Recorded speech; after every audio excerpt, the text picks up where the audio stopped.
Good evening, everybody. It is Chad with your weekly update on what we got going on here in our backyard.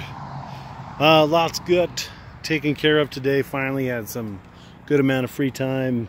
Our son was cooperative, so took full advantage and got some stuff done. The obvious biggest project was the drip tape is down, so that's good. That finally got accomplished. That little patch of weeds I can't reach.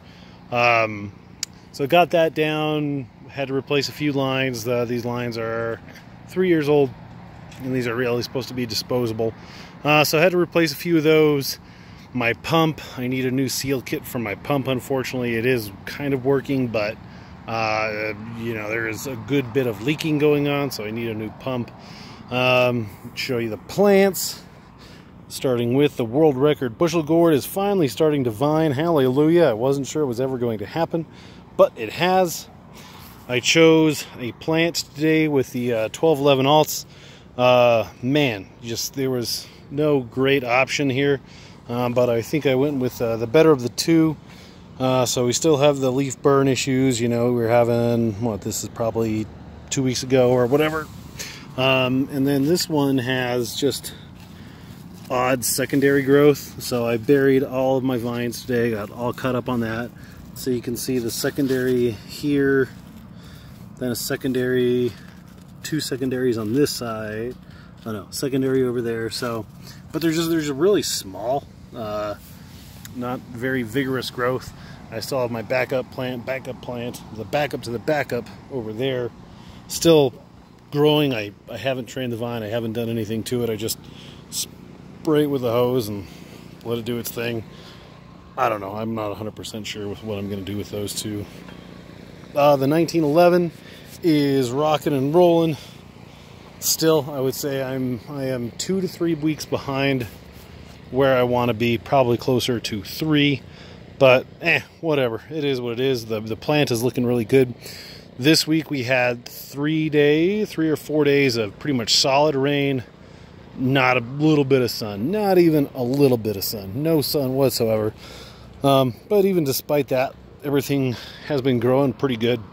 I'm about probably 6 foot away from the wall. So I have started my S-bend because I have a pumpkin right here. I would say this is probably about a week out or thereabouts. And again, I'm going to try and pollinate this one. So getting the vine ready for that, because I haven't looked in here. Let's take a quick gander, because if that one is a no-go, hopefully there's another one in here, which there usually is.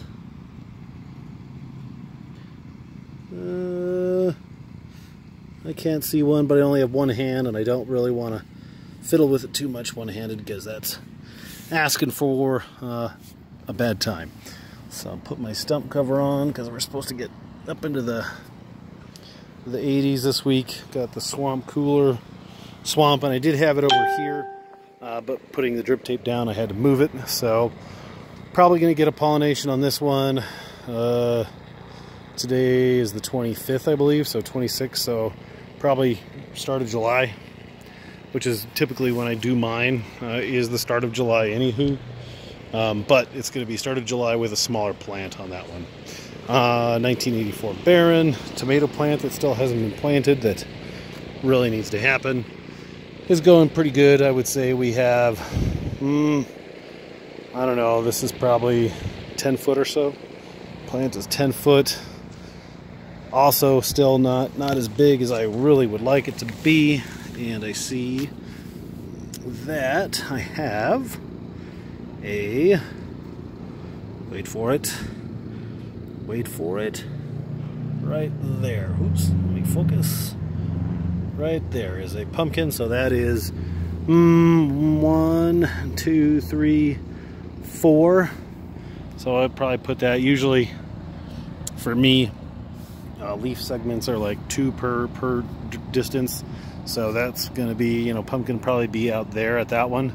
I would say that pumpkin is about 10 days away, and I think I'm going to skip that one. I don't think I'm going to take that. I want because, you know, I'm going to be pollinating late. I would rather have a bigger plant and a later pollination, so maybe middle of July, July 10th or 12th or something. So hopefully, you know, I will obviously make sure there's another pumpkin in the tip before I yank that one. I may even pollinate it just for kicks, and then pollinate the next one as well. But ideally, I want it over there on that weed tuft.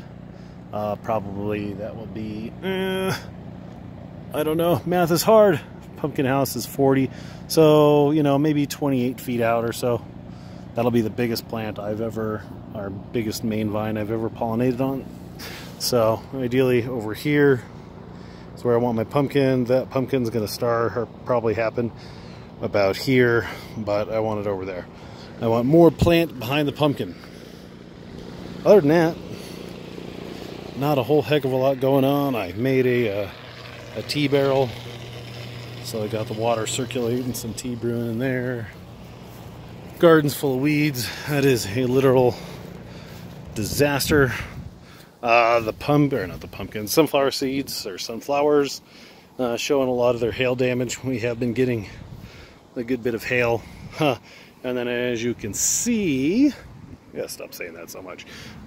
You can see here that, mix it up a little bit, that I'm tying the sunflowers because my soil's so loose and they're getting so top heavy that they're just kind of starting to tilt over. You can see this one, he straightened out pretty good, but he was leaning over. So due to phototropism, thank you, Mrs. Nixon. Ooh, maybe 9th or 10th grade with science class. It always wants to go up, so I had to tie all of them so that they stay in a straight direction. And then the long gourd has thrown down a vine as well, finally. And this bushel gourd over here looks like it is fixing to, and that bushel gourd too. So everything's kind of starting to gain a little momentum. But yeah, still behind. But all things considered, doing good. I'm happy with that. That's it. Questions, comments, queries, concerns? Get out there, grow a sunflower, gourd, or even one of those giant pumpkins over there. Have a good one.